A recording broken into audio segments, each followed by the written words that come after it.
Assalamualaikum warahmatullahi wabarakatuh. Halo semuanya, perkenalkan nama saya Sahroh dengan NIM 223358, kelas RA8 semester 6, mahasiswi dari Fakultas Ekonomi dan Bisnis, Program Studi Manajemen Universitas Primagraha. Nah, dalam video kali ini saya akan mengulas materi yang telah saya pelajari pada mata kuliah Manajemen Produktivitas.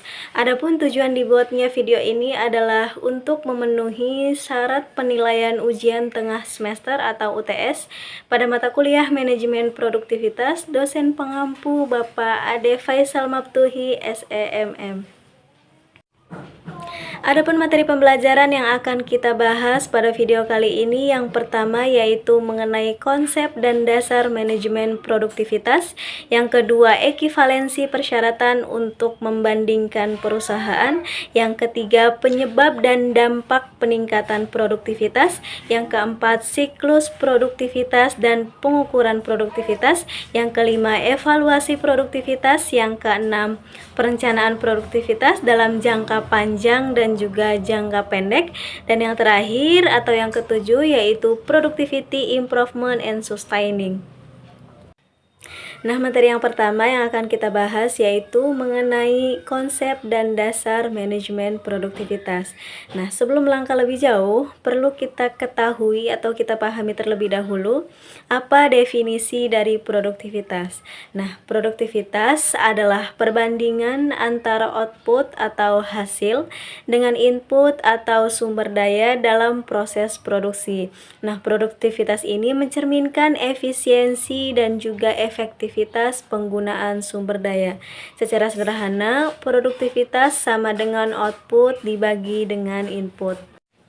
Jadi, produktivitas ini adalah ukuran efisiensi dalam menghasilkan output dari sejumlah input tertentu. Dengan kata lain, produktivitas mengukur seberapa baik sumber daya seperti tenaga kerja, modal, bahan baku, dan juga waktu yang digunakan untuk menghasilkan barang atau jasa. Nah, ada beberapa jenis produktivitas yang perlu kita ketahui. Yang pertama yaitu produktivitas parsial, yang kedua produktivitas total, dan yang ketiga produktivitas multifaktor. Yang pertama, produktivitas parsial. Produktivitas parsial ini adalah produktivitas yang mengukur satu jenis input saja. Contohnya, produktivitas tenaga kerja yang dihitung dari jumlah produk yang dihasilkan per jam kerja. Yang kedua, produktivitas total. Produktivitas total ini mengukur output dibandingkan dengan semua input yang digunakan dalam proses produksi. Produktivitas total ini memberikan gambaran menyeluruh tentang efisiensi produksi. Nah, yang ketiga, produktivitas multifaktor. Produktivitas multifaktor ini mengukur output terhadap kombinasi beberapa input, misalnya tenaga kerja dan juga modal secara bersamaan. Produktivitas multifaktor ini lebih kompleks, tapi memberikan analisa yang lebih realistis.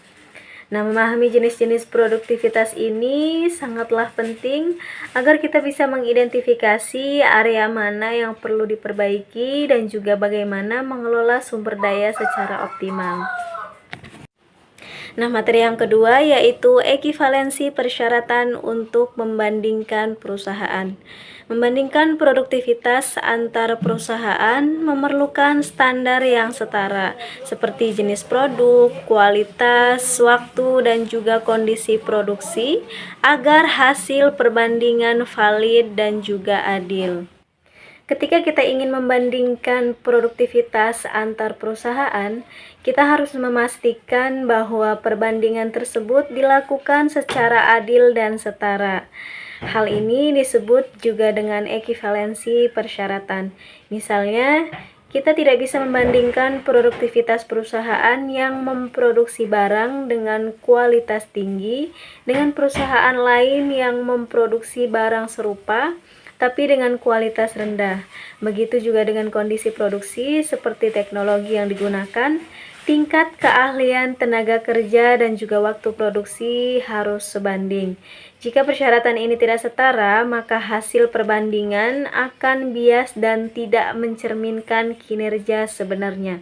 Oleh karena itu, sebelum melakukan benchmarking produktivitas, kita harus menyamakan variabel-variabel penting agar hasilnya valid dan juga dapat dijadikan dasar pengambilan keputusan.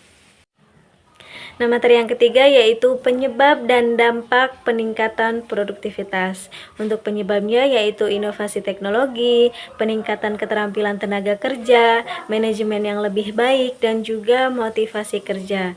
Untuk dampaknya yaitu peningkatan output dengan sumber daya yang sama atau lebih sedikit, efisiensi biaya daya saing perusahaan meningkat, dan juga keuntungan yang lebih besar. Nah, penyebab yang pertama yaitu inovasi teknologi. Jadi, penggunaan mesin dan juga teknologi terbaru yang dapat mempercepat proses produksi dan juga mengurangi kesalahan. Selanjutnya yaitu peningkatan keterampilan tenaga kerja, yaitu dengan melalui pelatihan dan juga pengembangan karyawan agar menjadi lebih efisien dan produktif. Selanjutnya, manajemen yang efektif dengan pengorganisasian dan juga pengendalian yang baik yang membuat proses produksi berjalan lancar dan juga sumber daya yang digunakan secara optimal. Yang terakhir, motivasi dan juga budaya kerja. Karyawan yang termotivasi dan juga lingkungan kerja yang kondusif dapat meningkatkan semangat dan juga hasil kerja. Adapun dampaknya, yang pertama tadi efisiensi biaya, menghasilkan lebih banyak produk dengan biaya yang sama atau lebih rendah. Dampak selanjutnya yaitu peningkatan daya saing. Produk yang lebih cepat dan juga berkualitas membuat perusahaan lebih kompetitif di pasar. Selanjutnya yaitu keuntungan yang lebih besar. Dengan efisiensi dan juga volume produksi yang meningkat, laba perusahaan juga akan bertambah. Nah, dampak yang terakhir yaitu pertumbuhan perusahaan. Jadi, produktivitas yang baik memungkinkan ekspansi dan juga pengembangan usaha. Materi yang keempat yaitu siklus produktivitas dan pengukuran produktivitas. Nah, untuk siklus produktivitas itu meliputi analisa situasi, perencanaan program, pelaksanaan, pengukuran hasil, dan juga evaluasi berkelanjutan. Produktivitas bukanlah sesuatu yang statis, melainkan sebuah proses berkelanjutan yang harus dikelola dengan baik. Untuk siklus yang pertama tadi, analisa situasi, yaitu mengidentifikasi kondisi saat ini, termasuk kekuatan dan juga kelemahan dalam proses produksi. Selanjutnya, perencanaan program. Nah, perencanaan program ini menyusun strategi dan juga langkah-langkah untuk meningkatkan produktivitas berdasarkan hasil analisa. Selanjutnya yaitu pelaksanaan. Nah, pelaksanaan ini yaitu mengimplementasikan program yang telah direncanakan. Selanjutnya itu pengukuran. Nah, pengukuran ini yaitu mengukur hasil yang dicapai dengan menggunakan indikator produktivitas, yaitu rasio output terhadap input. Nah, untuk yang terakhir yaitu evaluasi. Evaluasi ini menilai keberhasilan program dan juga menentukan perbaikan untuk siklus berikutnya. Selanjutnya yaitu pengukuran produktivitas. Nah, pengukuran produktivitas ini dilakukan dengan menghitung rasio output terhadap input dalam periode tertentu. Nah, untuk pengukuran kita bisa menggunakan rumus sederhana tadi, yaitu produktivitas sama dengan jumlah output dibagi dengan jumlah input. Contohnya, jika sebuah pabrik menghasilkan 1000 unit produk dengan menggunakan 500 jam kerja, maka produktivitas tenaga kerjanya adalah 2 unit per jam kerja. Jadi pengukuran ini harus dilakukan secara rutin agar kita bisa memantau perkembangan dan juga melakukan penyesuaian yang diperlukan. Materi yang kelima yaitu evaluasi produktivitas. Setelah melakukan pengukuran tadi, langkah berikutnya yang harus dilakukan adalah evaluasi produktivitas.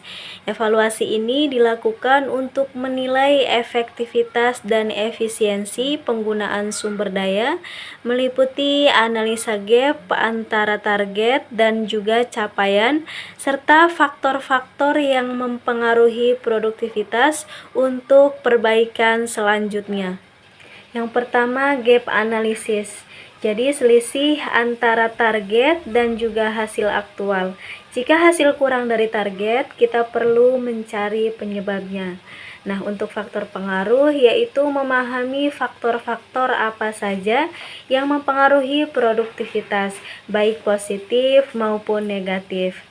Selanjutnya yaitu tindakan perbaikan, dengan merumuskan langkah-langkah yang harus diambil untuk mengatasi hambatan dan juga meningkatkan kinerja. Jadi, evaluasi yang baik itu bisa membantu perusahaan untuk terus beradaptasi dan juga memperbaiki proses produksi secara berkelanjutan.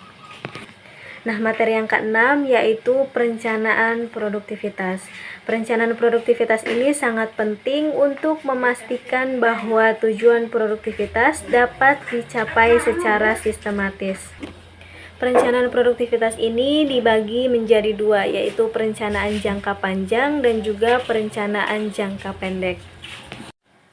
Untuk perencanaan jangka panjang, itu fokusnya yaitu pada visi dan strategi besar, sedangkan jangka pendek pada target dan juga tindakan operasional. Contohnya yaitu seperti pengembangan teknologi baru, ekspansi pasar, dan juga peningkatan kapasitas produksi. Nah, untuk perencanaan jangka pendek, contohnya yaitu peningkatan output bulanan atau pengurangan waktu proses. Nah, dalam menetapkan target produktivitas, kita perlu menggunakan prinsip SMART, yaitu spesifik, measurable, achievable, relevan, dan juga time-bound. Nah, yang pertama yaitu spesifik. Jadi, spesifik ini target harus jelas dan juga terdefinisi dengan baik. Selanjutnya yaitu measurable atau terukur. Harus ada indikator yang bisa digunakan untuk mengukur pencapaian. Selanjutnya yaitu achievable atau dapat dicapai. Jadi, target itu harus realistis dan bisa dicapai dengan sumber daya yang ada. Selanjutnya yaitu relevan. Nah, yang relevan yang dimaksud ini adalah target harus sesuai dengan tujuan perusahaan. Yang terakhir time bound ataupun ada batas waktu, yaitu harus ada tenggat waktu untuk pencapaian target. Nah, untuk langkah mencapai target itu bisa dilakukan dengan analisa situasi, penetapan tujuan, penyusunan program, pelaksanaan, dan juga monitoring. Nah, untuk materi yang ketujuh yaitu Productivity Improvement and Sustaining. Jadi, materi yang terakhir ini kita berbicara tentang bagaimana meningkatkan dan juga mempertahankan produktivitas. Untuk peningkatan produktivitas berkelanjutan itu membutuhkan inovasi pelatihan, pengembangan teknologi, serta budaya kerja yang mendukung perbaikan terus-menerus. Menjaga produktivitas berarti mempertahankan standar kualitas dan juga efisiensi yang sudah dicapai dengan pengawasan dan evaluasi rutin. Jadi, peningkatan produktivitas ini bukan hanya soal mencapai target sesaat, tetapi juga bagaimana menjadikannya sebuah proses berkelanjutan. Yang pertama tadi inovasi berkelanjutan, yaitu dengan selalu mencari cara baru untuk memperbaiki proses dan juga produk. Selanjutnya yaitu pelatihan dan pengembangan sumber daya manusia dengan meningkatkan kemampuan dan juga motivasi karyawan secara terus-menerus. Selanjutnya yaitu penggunaan teknologi, yaitu dengan memanfaatkan teknologi terbaru untuk efisiensi dan juga kualitas. Nah, yang terakhir, budaya perbaikan berkelanjutan atau continuous improvement, yaitu dengan mendorong semua anggota organisasi untuk selalu mencari cara meningkatkan kinerja. Nah, berdasarkan materi yang sudah disampaikan tadi, bisa kita tarik kesimpulan bahwa manajemen produktivitas adalah kunci utama dalam meningkatkan efisiensi dan juga efektivitas penggunaan sumber daya perusahaan untuk menghasilkan output yang maksimal. Dengan memahami konsep dasar produktivitas dan jenis-jenisnya, kita dapat mengukur dan juga membandingkan kinerja secara tepat melalui ekivalensi persyaratan yang adil. Peningkatan produktivitas didorong oleh inovasi teknologi, keterampilan tenaga kerja, manajemen yang baik, dan juga motivasi kerja yang berdampak positif pada efisiensi biaya daya saing dan juga keuntungan perusahaan. Siklus produktivitas yang meliputi analisa, perencanaan, pelaksanaan, pengukuran, dan juga evaluasi harus dijalankan secara berkelanjutan untuk memastikan peningkatan yang konsisten. Perencanaan produktivitas yang efektif menggunakan prinsip SMART membantu menetapkan target yang jelas dan realistis, baik dalam jangka pendek maupun jangka panjang. Terakhir, peningkatan produktivitas yang berkelanjutan memerlukan inovasi, pelatihan teknologi, dan juga budaya kerja yang mendukung perbaikan terus-menerus agar perusahaan dapat mempertahankan dan mengembangkan kinerjanya dalam jangka panjang. Mungkin itu saja materi yang bisa saya sampaikan, kurang lebihnya mohon maaf. Semoga video ini bermanfaat. Wassalamualaikum warahmatullahi wabarakatuh.